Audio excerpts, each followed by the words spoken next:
Assalamu алейкум, урматтуу мекендештер, жана Байтыбай TikTok көрүүчүлөрү.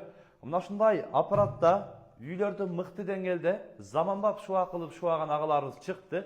Буюрса агаларыбыздан чекеден маалыматын алабыз. Толук видеону биздин Байтыбай YouTube каналынан дагы көрсөңүздөр болот. Ассаламу алейкум. Валейкум.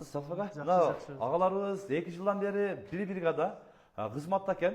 Анан агабыз өзү Москвадан бери эмгектенип, 10 жылдан бери ушул тармакта жүрүп, бардыгын түшүнүп бүтүптүр. Дуал боюнча азыр ака негизинен маалымат берели. Бул үй газоблоктон бүтүптүр өзү, а? Газоблок. Газоблоктун үстүнөн эле негизинен мындай кылып, заманбап шуа кылып шуаса болот. Шуаса болот. Бул объект канча күн болду ака келгенде? Кудай кааласа 3 күн болду. Эми кичине калды 4 күндө бүтүлө. 4 күндө бүтөт. 4 күндө бүтөбүз. Мына негизинен көрүп атасыздар туугандар. Болгону 4 күндө. Кээ бир учурда баягы тойго бизде Кыргызда той көп болот. Той учурлары, ушундай шашыл учурларда дагы үйүңүздөрдө мына ушундай заманбап мындай аппарат менен үйүңүздөрдү сонун кылып шуатсаңыздар болот. Мына бул кырларын дагы көрсөтүп коелу. Кырларын байкасаңыздар, уголоктордун чыккан жерлери уголок коюлуп, анан мындайдан түп-түз болуп, сонун болуп, дуал бүтүптүр туугандар. Анан ака эми үйдүн ээсинен нелер кетет? Үйдүн ээсинен доставка кылып берсе, материал доставка кылып берет.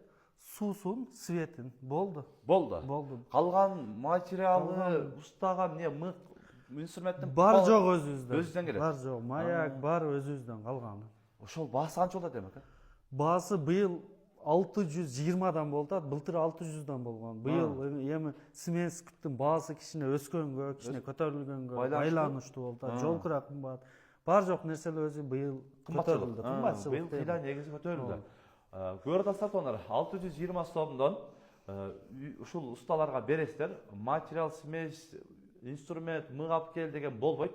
Бардыгын өзү алып келет. Ошол бир гана доставкасын, суусун, светин кылып берсеңиздер, үйүңүздөрдү мына ушундай кылып, сонун кылып, кооз кылып бүтүрүп берет. Көрүп атасыздар, негизинен эле тажрыйбалуу усталар туугандар. Баасын дагы айттык. Бул жагы регион кайсы жака чейин барасыздар? Регион бул жактан Баткенге дери, бул жактан Бишкекке чейин бара беребиз. Келишип бар жок жерге бара беребиз. Ал жакына карап дагы сүйлөшөбүз. Ал жакына карап сүйлөшө беребиз. Мына туугандар, өзүңүздөр дагы көрөсүздөр, мына ушундай мыкты усталар чыгып атат. Экрандагы жүрөкчөнү кызартып, буюрса менин үйүм дагы ушундай сонун болуп бүтсүн, мага да ушундай үй насип кылсын дегендер, аябай бир лайктан басып коюңуздар туугандар. Тынчтыкта, амандыкта болуңуздар.